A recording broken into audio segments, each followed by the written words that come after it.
السلام عليكم. ازيك يا شباب؟ النهارده هنتكلم على الاوسكالتيشن، وانتوا النهارده ما شاء الله شفتوا الحالات وسمعتوها. احنا يا جماعه عشان نفهم احنا الاوسكالتيشن ده اهم حاجه في اللوكال اكزامينيشن. يعني انت لو ودانك مش سميعه فانت بتمس حاجات كتير قوي وبتضيع فرص على المريض لا حصر لها ولا عد. فلازم تدرب نفسك ان انت تسمع عيان واثنين وثلاثة وتنزل وتروح جراحة قلب وصدر. الصف اللي ورا ده كله مش هيسمع، صح؟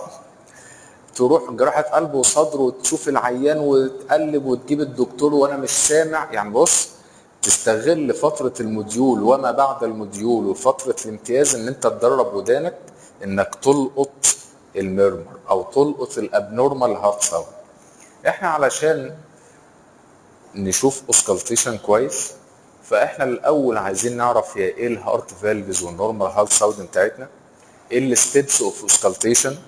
لو واحد نورمال اقول الكومنت ازاي، وبالتالي امسك كل حاله من اللي ممكن يخشوا لنا في الامتحان او يقابلوا لنا في الحياه العمليه ونقول هنعملها ازاي ونسمع ايه. اتفقنا؟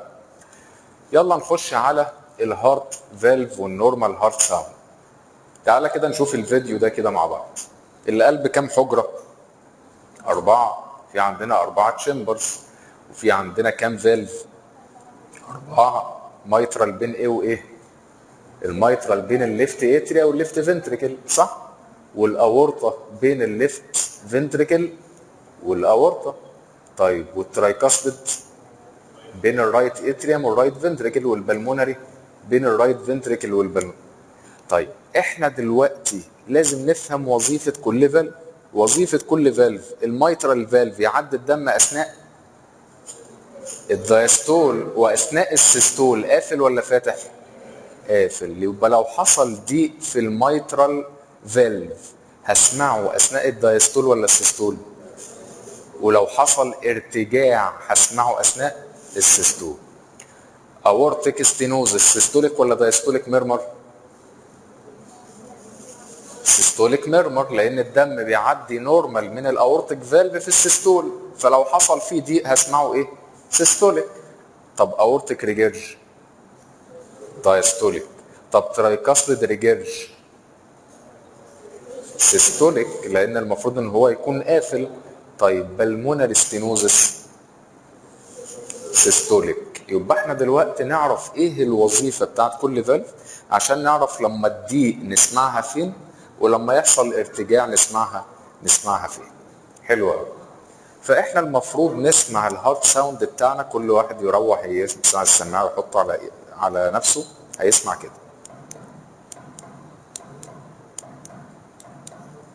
مين الاول؟ اس 1. ومين التاني؟ اس 2. طب السيستول اقصر ولا الدايستول؟ السيستول، صح؟ طب ده ليه انا شفت ان السيستول اقصر؟ لان الهارت ريت كويس. بص، طب لو العيان عنده تاكي كارديا بص هيبقى ازاي؟ انا مش قادر افرق مين سيستوليك ومين دايستوليك. طب افرق ازاي؟ بالكاروتيد. يبقى الخبطه اللي هسمعها مع الكاروتيد ده السيستول، ده اس 1. اللي بعد الكاروتيد هي اس 2. بص راسي هي الكاروتيد،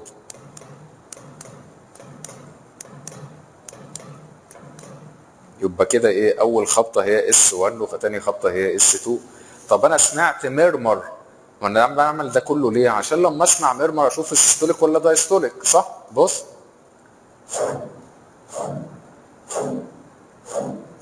سيستوليك. طب بص ده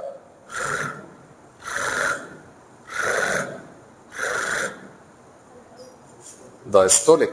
طب بص ده مش قادر افرق،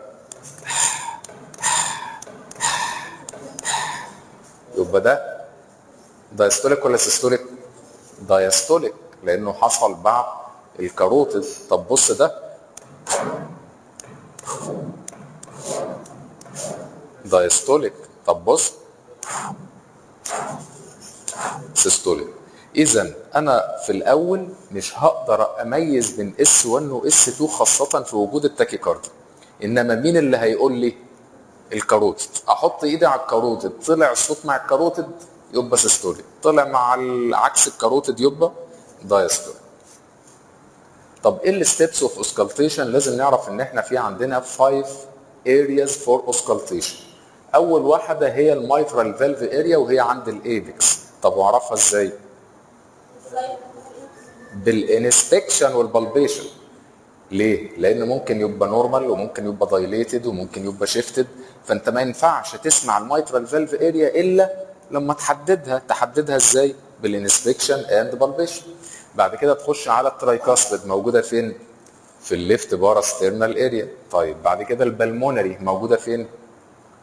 في الليفت سكند انتركوستال سبيس، صح؟ طب الاورطه في الرايت سكند انتركوستال سبيس، بس ده الفيرست اورتيك اريا. اما السكند اورتيك اريا موجوده فين؟ في الليفت سيرد انتركوستال سبيس ما بين البلمونري وما بين الترايكاسبيد. مش فاهم؟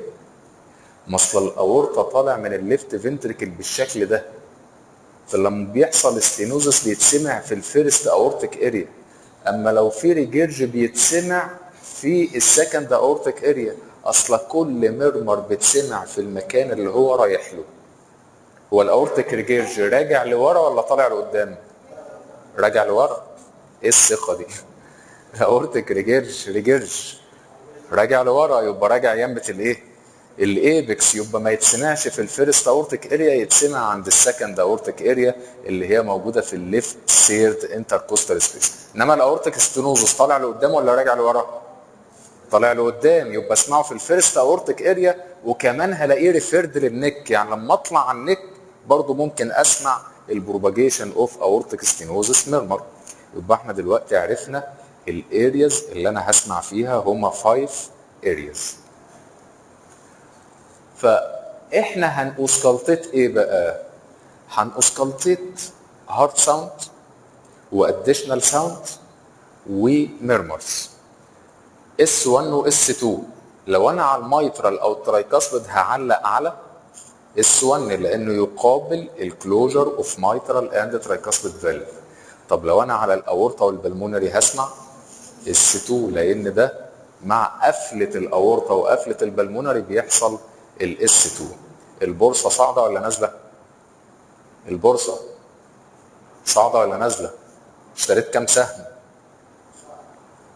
خبط عليه. السهم طالع، اشتري معاك؟ خليك معايا الله يكرمك، خليك معايا. يبقى احنا دلوقتي طب الاديشنال هارت ساوند قال لك فيه 2 ساوند اديشنال، واحد اسمه اس 3 وواحد اسمه اس 4. وقال لك بالترتيب كده لو انت السيستول يحاوط بين اس 1 واس 2 فايرلي دايستوليك في اس 3، وليد دايستوليك يبقى فيه اس 4. يبقى اس 3 اقرب لاس 2 ولا اس 1؟ اس 2 صح؟ الاس 3 اقرب لاس 2 واس 4 اقرب. هتزعلني منك كده. لو معاك حاجه مهمه خلصها وارجع. طيب انا هعمل لكم التمثيل بتاعهم، اللي يفهمهم يفهمهم، ما يفهمهمش خلاص. بص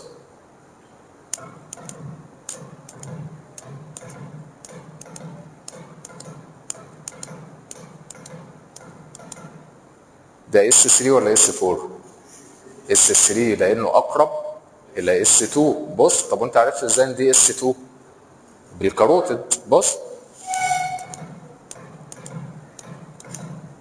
طب بص دي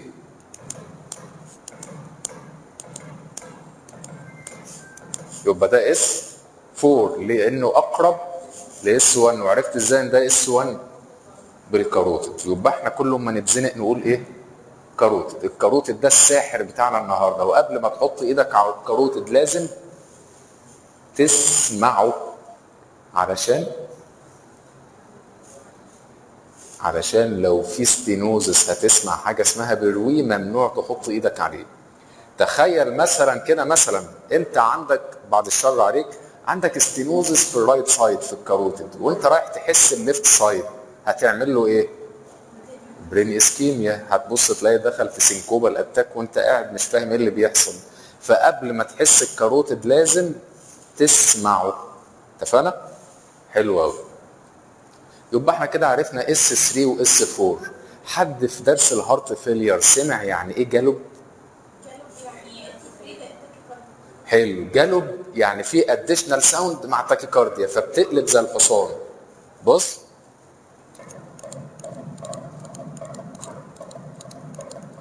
كأن حصان بيجري بالظبط. اس 1 اس 2 اس 3 تاكيكارديا تساوي جالوب.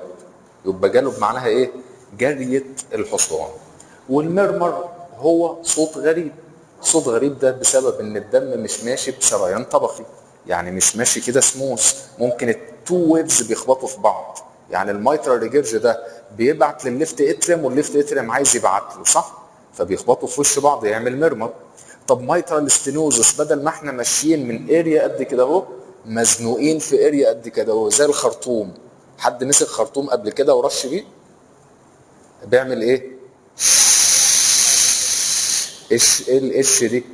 مرمر. الايش دي اللي احنا بنسمعها فين؟ على القلب. اتفقنا يا شباب؟ حلو قوي.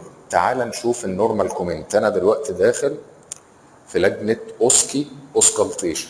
السؤال بتاعي اوسكالتيتز بيشن. السلام عليكم، انا الدكتور فلان الفلاني، وجاي النهارده بستأذن حضرتك ان احنا هسمعك. حلو؟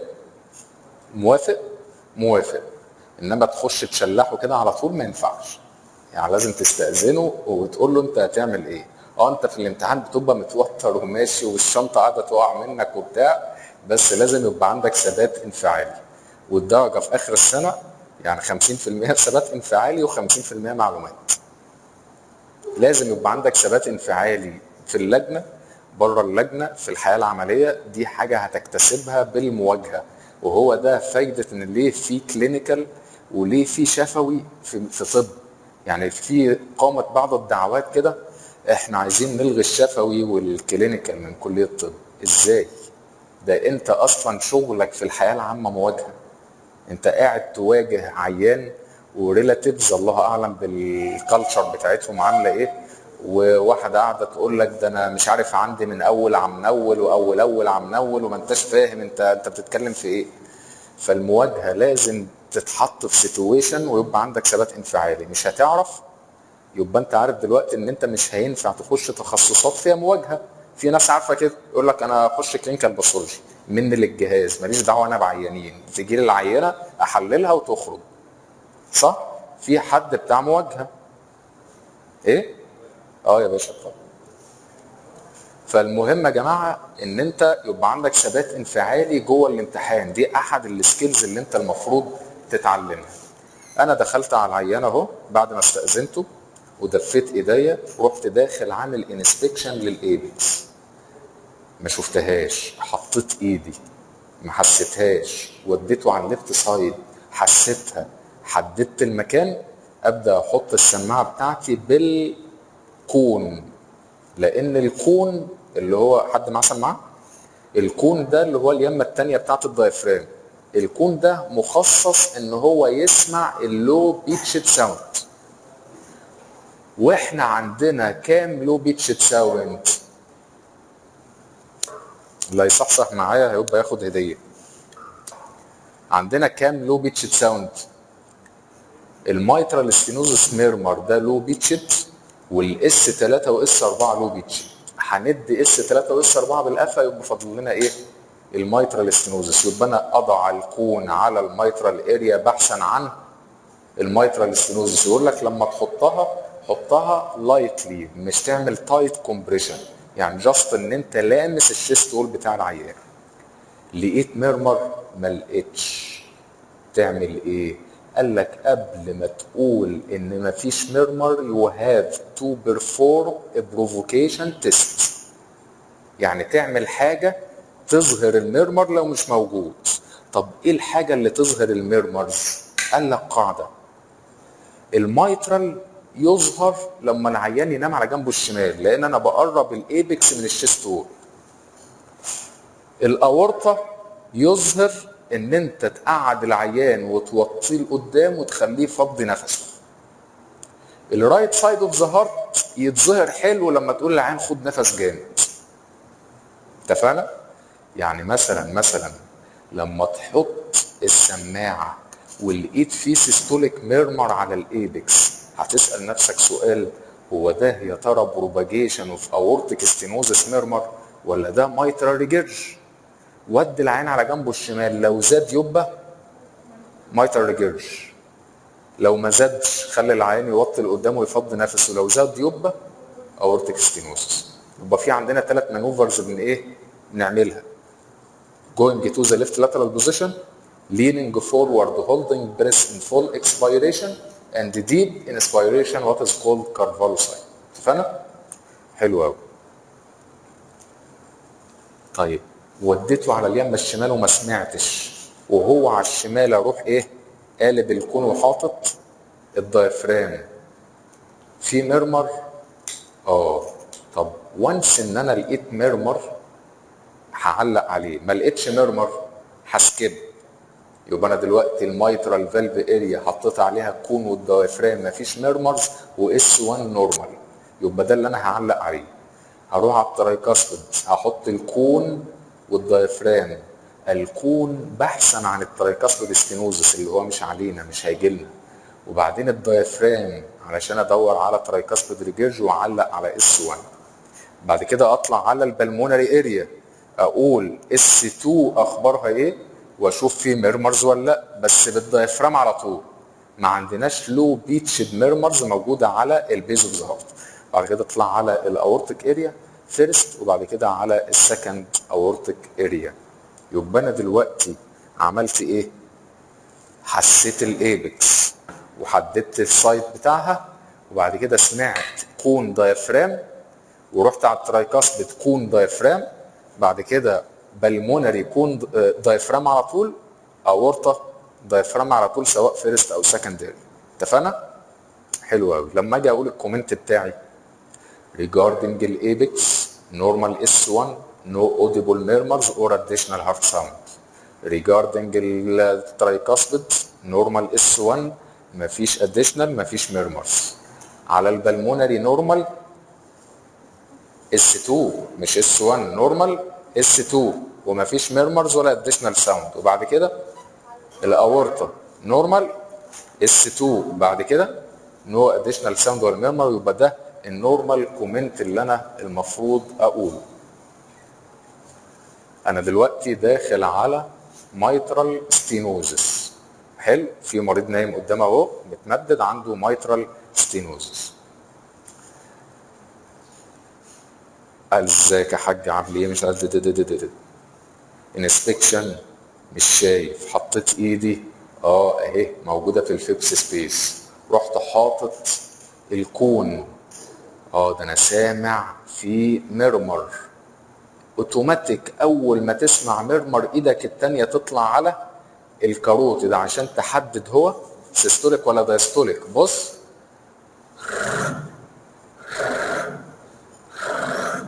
ايه ده واضح ان هو الدايستوليك ميرمر.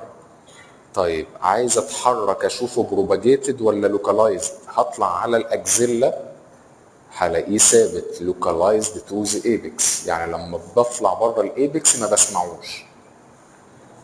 طيب اشوفه بيزيد ازاي؟ ميل كده على جنبك الشمال،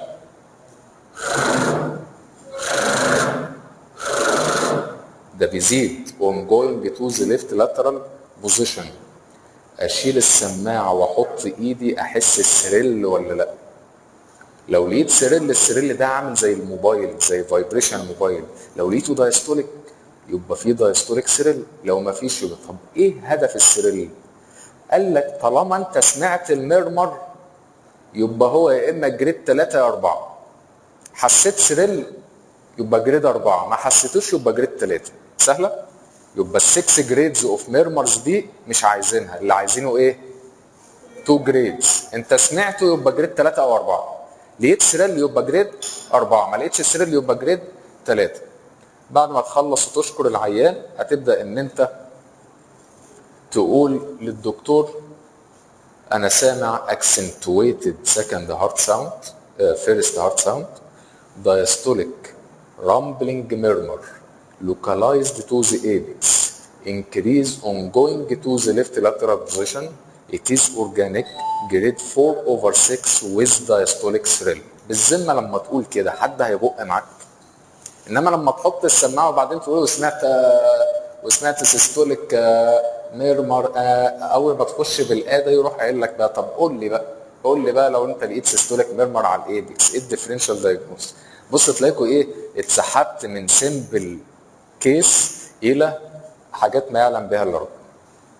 عايز اسال سؤال سكريننج كده، انتوا بتعرفوا تطبخوا؟ حد هنا بيعرف يطبخ من الرجاله؟ شويه. يعني ايه احسن اكله بتعملها؟ ممبار. اكلات ليبيه. قول اسم اكله كده. اسمها ايه؟ مبطبطه.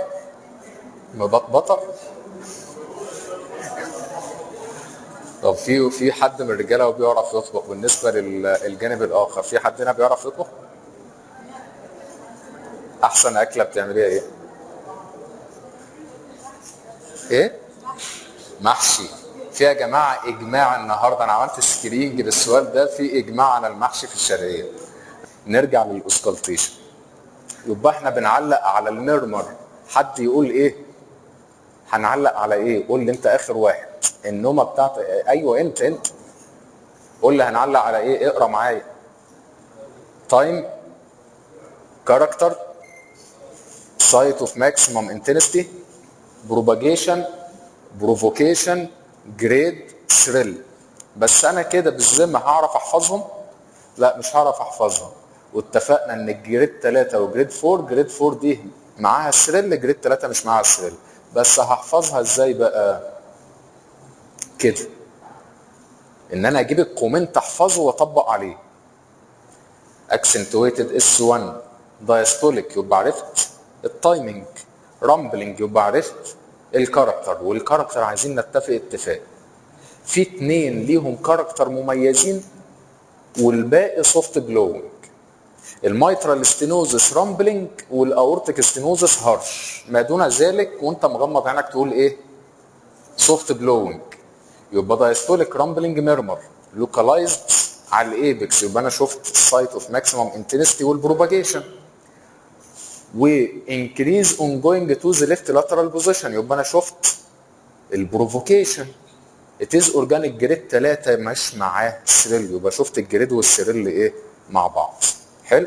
يبقى انت مغمض كده لما تيجي تقول لي انا سامع دايستوليك رامبلنج ميرمر localized to the apex increase on going to the left lateral position it is organic grade 3 without thrill، يبقى انت كده بتوصف لي mitral stenosis. محدش بقى في الامتحان يقول له انت سامع ايه تقول له سامع mitral stenosis.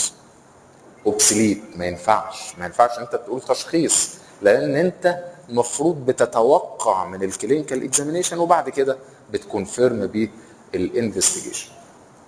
mitral regurg. انا داخل على العيان في 20 جنيه النهارده اللي هيقوم يعمل رول بلاي للميرمر اللي هقوله له. يعني انا هقول له اطلع دلوقتي مثل زي ما انا بمثل، وبعدين يقول الميرمر الكومنت بتاعه، ياخد 20 جنيه ويروح ونروح معاه. اتفقنا؟ يلا. انا داخل على عيان اهو. ازيك يا عم الحاج؟ انا الدكتور محمد عبد الباسط، جاي اشوف لك الايه؟ الاوسكالتيشن. طيب لوكالايز الايبكس.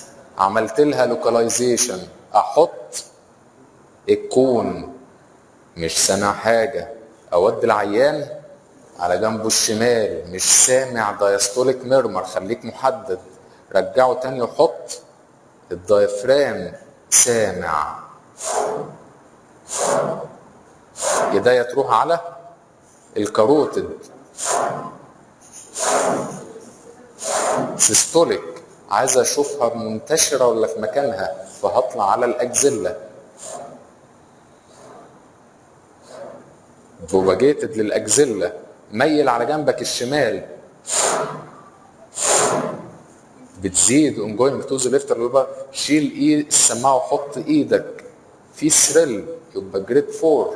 اشكر العيان واقول للاكزامينر انا سامع muffled first heart sound, systolic soft blowing murmur, maximum intensity on the apex, propagate to the axilla, increase ongoing to the left lateral position, it is organic, grade 4/6 with thrill. يا سلام لما تقول كده، ده انت بص والله هيشيلك من الارض يشيل كده، ده انت برنس.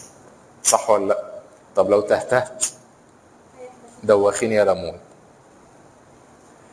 فاحنا زي ما اتفقنا الميرمر بتاع الميترال ريجيرج هو سيستوليك مافلد اس 1. طب ليه مافلد اس 1؟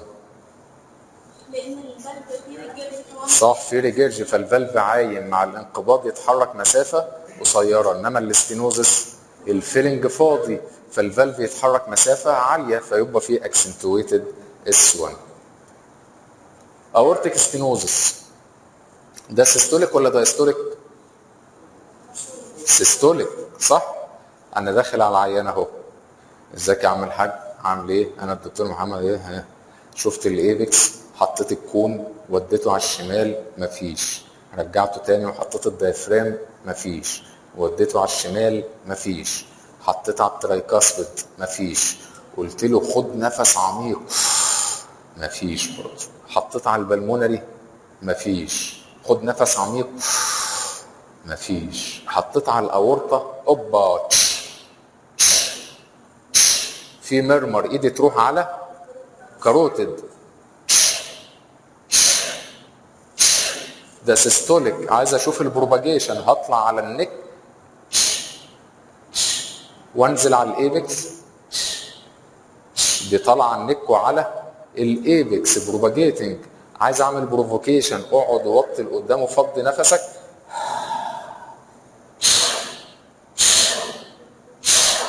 شيل ايدك وحط، شيل السماعه وحط ايدك في ثريل. اذا هي جريد 4. اشيل السماعه وابص للدكتور واقول له انا سامع muffled second heart sound, systolic harsh murmur, maximum intensity on the first aortic area, propagate to the neck and to the apex, increase on leaning forward, holding breath on full expiration. It is grade 4/6 organic with thrill. حلوه سهله اهي. سيستوليك هارش ميرمر ماكسيمم تنست على الفيرست اورتيك اريا، بروباجيت للنيك والايبكس، بيزيد في الليننج فورورد، جريد 4 والسيريل. انما لو ما فيش سيريل يبقى جريد 3. هو ليه المفروض مش المفروض الباب اصلا عشان يقفل بيمشي يعني بيرجع في بعض ولا ده؟ حلو، سؤال مهم جدا. ليه السكند هارت ساوند مافلد في الاورتيك ستينوزس؟ لان الفالف بيبقى كالسيفيك وفايبروتيك، فبيبدا ان هو حركته اصلا بطيئه فيعمل مافلد سكند هارت ساوند. فاهماني؟ ما بيتحركش كويس. نخش على الاورتيك ريجيرج. انا داخل اهو، حطيت بعد ما استأذنت العيان حددت الايبكس، حطيت عليها الخطوات دي، حطيت عليها الكون ما سمعتش حاجه، وديته على الشمال ما سمعتش حاجه، حطيت الدايفرام ما سمعتش حاجه، وديته على الشمال ما سمعتش حاجه، حطيت على الكون على ترايكاسبيد قلت له خد نفس ما سمعتش حاجه، حطيت الدايفرام وقلت له خد نفس ما سمعتش حاجه، طلعت على البلمونري بالدايفرام وقلت له خد نفس. اللي انا بقوله ده السيناريو اللي انت المفروض بتعمله، ما تقولش الاكزامينر كده. ما لقيتش حاجه اروح على الفيرست اورتيك اريا، ما لقيتش حاجه خليته يوطي لقدام ويفضي نفسه وما سمعتش حاجه، طلعت على السكندر اورتيك اريا لقيت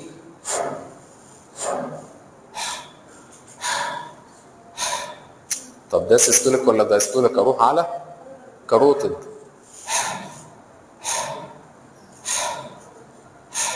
دايستوليك، اشوف البروباجيشن بتاعه للنك مش سامع، للايبكس بروباجيت للايبكس، خلي العيان يوطي لقدام ويفضي نفسه بزيد. شيل السماعه وحط ايدك، مفيش سيريل يبقى هو جريد 3. تشيل السماعه وتقول للدكتور انا سامع muffled second aortic heart sound second heart sound وفي diastolic soft blowing murmur maximum intensity on the second aortic area propagate to the apex increase on leaning forward holding breath on full expiration it is organic grade 3/6 without thrill. سهلة؟ أهو. طب حد يفرق لي ما بين المرمر ده والمرمر ده؟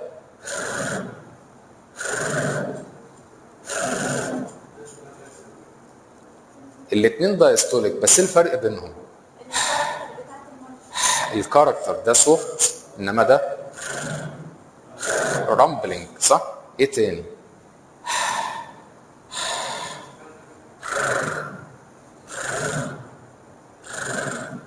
مين اللي ايرلي دايستوليك؟ الاورتيك ريجيرج. الاورتيك ريجيرج دايما بيبقى ايرلي دايستوليك لان اول ما الاورطه بيقفل بيفوت.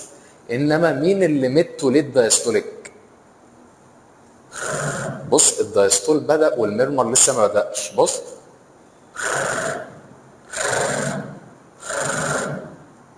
يبقى الميترال ستينوزس ميد تو ليد دايستوليك اما الاورتيك ريجيرج ايرلي دايستوليك. مش عليكم بس في ناس بتحب تفهم يعني. شكرا يا دكتور مش عايزين نفهم عايزين نروح.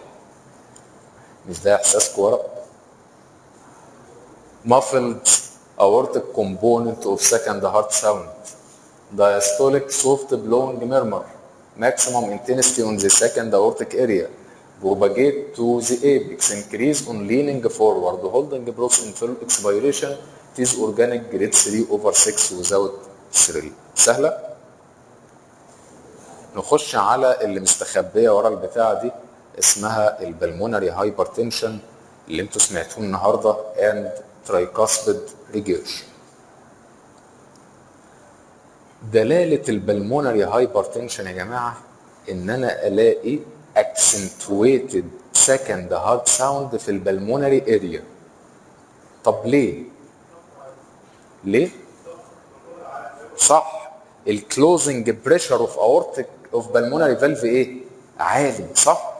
طب مين يعمل accentuated aortic component of second heart sound؟ systemic hypertension. يبقى السيستميك هايبرتنشن هيرزع الاورتيك فالف والبلمونري هايبرتنشن هيرزع البلمونري فالف. طب وهو بيرزعه مش ممكن يفوت بسبب البريشر العالي ده؟ فاكسبتد ان انا الاقي فيه ايه؟ بالمونري ريجيرج. بص دح دح دح دح دح. ايه الدح دي غير الصح الدحم بوق؟ ايه الدح؟ سكند هارت ساوند عالي ووراه ايرلي دايستوليك ميرمر.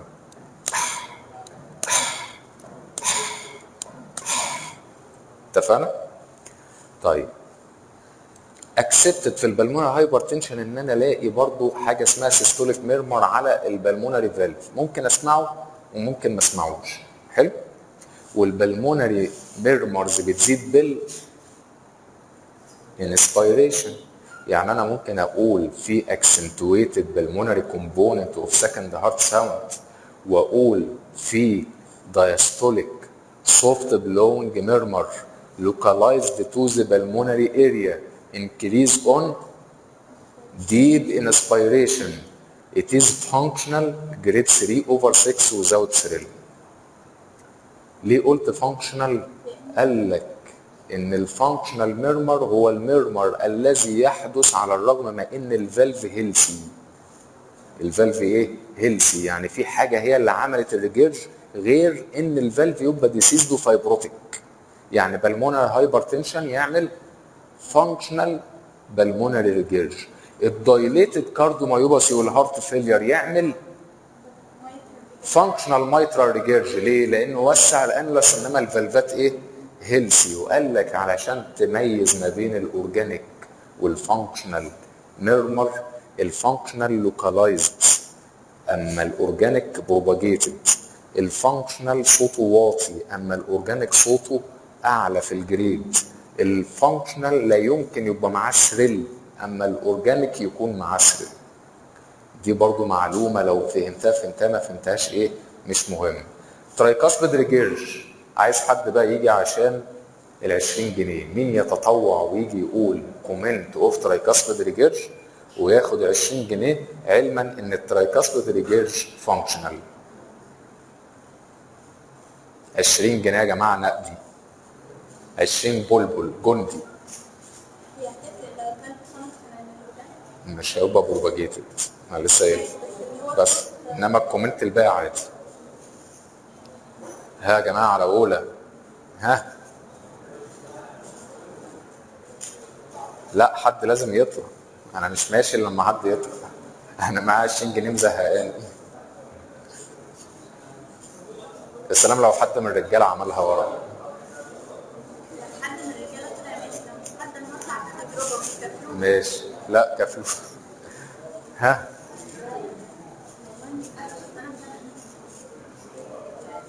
الناس بدأت توطي تحت البتاع، ما اعرفش في ايه تحت، في ايه تحت. يلا يا جماعه عايزين ثبات انفعالي، عايزين حد يطلع يواجه. ها احنا لسه بنقول ايه؟ عايزين حد يواجه، حد يقف اسد كده يتكلم. لا مش تتكلموا مع بعض، تتكلموا هنا قدام الناس. ها تعالى يا دكتور. في بوينت من المحاضره هتديني فلوس زياده، ما انا هزودك دلوقتي. بس انا هتكلم الجنرال وبعدين لو في تعديل هنعدل ثواني. لا انا عايز دلوقتي خطوات، اسمع خطوات ولا عايزين الأول اللي أنا عايزين عملت إيه؟ عايزين تقولي انت داخله تعملي ايه. ماشي وهتقولي ايه الكومنت. ماشي ماشي. انا حاسه ان المايك ده موترني، صوتي هيبقى انا همسكه انا اهو، انا هعلق، انا المعلق. ماشي. اول الدكتورة حاجه ده. انا داخله خلاص ببدا اعمل اسكالتيشن. اول حاجه انا بمشي سيستماتيك. نمره واحد بمشي لا مش هتقولي اول حاجه بعمل ايه، قولي انا بعمل ايه دلوقتي. ماشي. بدخل على المايتر. مش انت اشرح كله ولا اتكلم على الحاله على بالظبط؟ الترايكاست. ماشي. انا بقول لك على السؤال اهو، الترايكاست. اسكالتيت الترايكاست. دخلت على الترايكاست بمسك بالكون وبعدين بسمع. سمعت اوريدي هسمع مرمر. احنا في ترايكاست ريجيرج برضو بسمع بالديافرام بتاكد يعني. وبعدين بقول له خد نفس. خلاص انا كده صح. تمام. انا كده خلاص اتاكدت ترايكاست ريجيرج. عايزه اعمل كومنت بقى. اول حاجه انا عايزه اشوفه الهارت ساوند اس واحد انظامه. فده بصراحه مش عارفه، بس انا حاسه ان هو ممكن يبقى كده مافلد مثلا. ماشي انا مش فكرت فيها لاني لسه ماشي. مش فاهمه اللي كانت ماشي. بس مثلا مافلد اس 1 مافل اس 1. تمام. ده اول حاجه. تاني حاجه محتاجه احدد دايستوليك ولا سيستوليك. وانس سمعت مرمر هحط ايدي على الكاروتيد. تمام. هو المفروض ثانيه بقى عشان اقولها ونفهم. تمام. المفروض اللي ترايكاسبيد بنفهم ازاي. انا كترايكاسبيد نورمال اكون قافل في السيستول. فكونك وانت حسيت نبضه تحت الكاروتيد سمعت مرمر، معنى كده ان هو خلاص سيستوليك. سيستوليك ميرمر صح. ميرمر تمام. بعد كده انا محتاجه اشوف هو بروباجيتد ولا لا. هحط ايدي على هطلع بالسماعه على الاجدله واشوف بروباجيتد ولا لا. ماشي. هشوف بقى بس البروباجيشن اوف ترايكاسبيد بشوفه اب تو ايبكس، لو كسر الايبكس يبقى مايترال مش ترايكاسبيد. دي معلومه احنا بس يعني بنساعد أنا بعض. بنزل عند الايبكس يعني من الترايكاسبيد بتروح على الايبكس، تمام. ومن الايبكس لو مايترال بتروح على الاجزاء. تمام ماشي. ماشي. بعد كده محتاجه احدد هي جريد 3 ولا جريد 4. وانس ان انت سمعت مرمر هي جريد 3 او 4 بحط ايدي. حطيت سريل رعشه تحتيه كده يبقى ده جريد 4. مش حطيت ايدي مش سمعت يبقى جريد 3. متهيألي قلنا كل حاجه. كومنت بقى في المايك، كومنت اللي هتقولي كده على بعض. زمان نسيت هي تاخد سيستوليك ولا دايستوليك. يبقى كده مافلد اس 1 اونست مافلد اس 1 سيستوليك ميرمر بروباجيتد اون ذا ايبكس جريد ميرمر جريد 3 او 4 there is no thrill. يبقى كده جريد 3 صح؟ ماشي. تعالوا يا جماعه كده ليكي 5 معايا بقى. الدكتوره يا جماعه الدكتوره ليها 5 جنيه معايا. لا خلاص سامحه فيها. احنا اهل. طيب ده يا جماعه البلمونري هايبر تنشن بيبقى فيه سيستوليك ميرمر خفيف واكسنتويتد سكند هارت ساوند، وبعد كده ايرلي دايستوليك ميرمر. العيان اللي كان معايا في الراوند اللي فات كان عنده الدايستوليك ميرمر دوت، فانا بقول لهم يا جماعه هتسمعوا ايه؟ فهو بيقول جرهام ستيل. قلت له جرهام ستيل يا عم رشاد خليك في حالك. هو فعلا اسمه جرهام ستيل ميرمر، يعني الميرمر اللي هو بيجي ايرلي دايستوليك ده اسمه جرهام ستيل. تقريبا جرهام ستيل ده الدكتور اللي يعني ايه اكتشفه او حاجه زي كده. يبقى على البلمونري اريا اتفقنا ان في اكسنتويتد بالمونري كومبوننت وفي دايستوليك سوفت بلونج ميرمر لوكالايزد على البلمونري اريا ويزيد بالانسبيريشن وفانكشنال وجريد 3 وزاوت ثريل. ترايكاسبيد ريجيرج،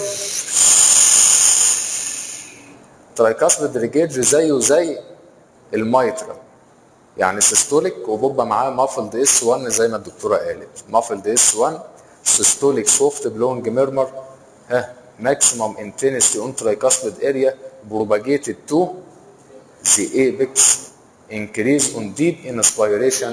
It is organic grade 3/6 without thrill او grade 4/6 with thrill. بالذمة سهلة؟ سهلة ولا صعبة؟ ماشي. في شوية يعني ايه حاجات كده يعني ايه عايزين نعرفها كده سريعا لما يجي يقول لك طب قول لي ايه اسباب الاكسنتويتد اس 1. اي حاجة هتخلي الليفت فنتريكل فاضي هتعمل اكسنتويتد اس 1. يعني مثلا مايترال ستينوزس هيفضي ولا هيملى؟ هيفضي الليفت فنتريكل فيعمل اكسنتويتد اس 1.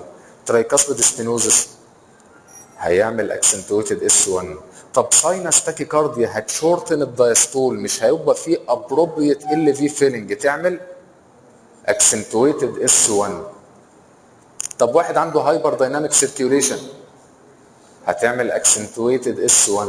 واحد عنده شورت بي ار انترفال، مين سمع الاي سي جي يقول ليه الشورت بي ار انترفال يعمل اكسنتويتد اس 1؟ هو البي ده ايه؟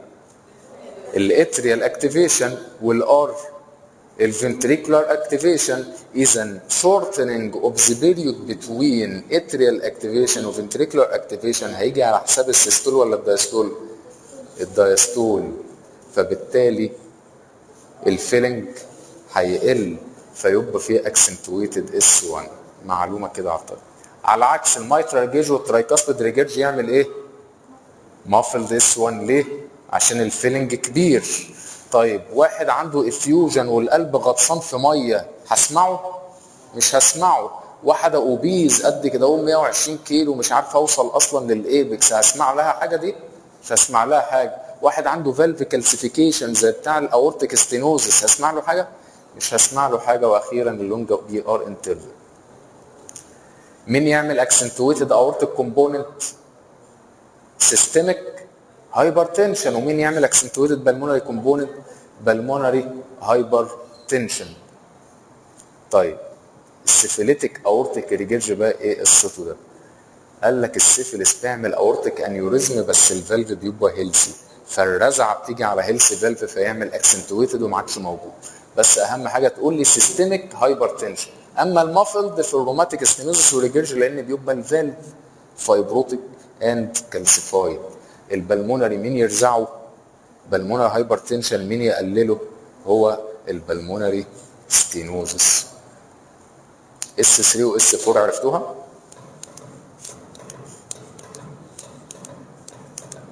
اس 3 اس 4 قال لك الاس 4 correlated with atrial contraction against hypertrophied heart. فقال لك تحصل مع الليفت فنتريكولار هايبرتروفي. يعني لما تسمع محاضره الاورتيك ستينوزس واقول لك انت تسمع لها اس 4 ايوه لا صح اسمع لها اس 4 ليه؟ لانه هايبرتروفايد فنتريكل والاتريا بيكونتراكت اجينست هايبرتروفايد فنتريكل فيعمل اس 4 مع الاتريال كونتراكشن اللي هي بريسيستوليك. اما الاس 3 بتحصل ايرلي دايستول مع الجش اوف فلويد ات ايرلي دايستول، ودي تحصل مع ال في دايلاتيشن لما يبقى في عند مايترال ريجيرج او هارت فيلير والدم داخل على تشامبر كبيره فيرزع ات ايرلي دايستول ويعمل الاس 3 بالشكل ده. يبقى اس 3 مع ال في اتش ولا الدايلاتيشن؟ دايلاتيشن. والاس 4 مع الهايبرتروفي. اتفقنا يا جماعه؟ عايزين ناخد الغياب وهنتوكل على الله ان شاء الله. شكرا جزيلا.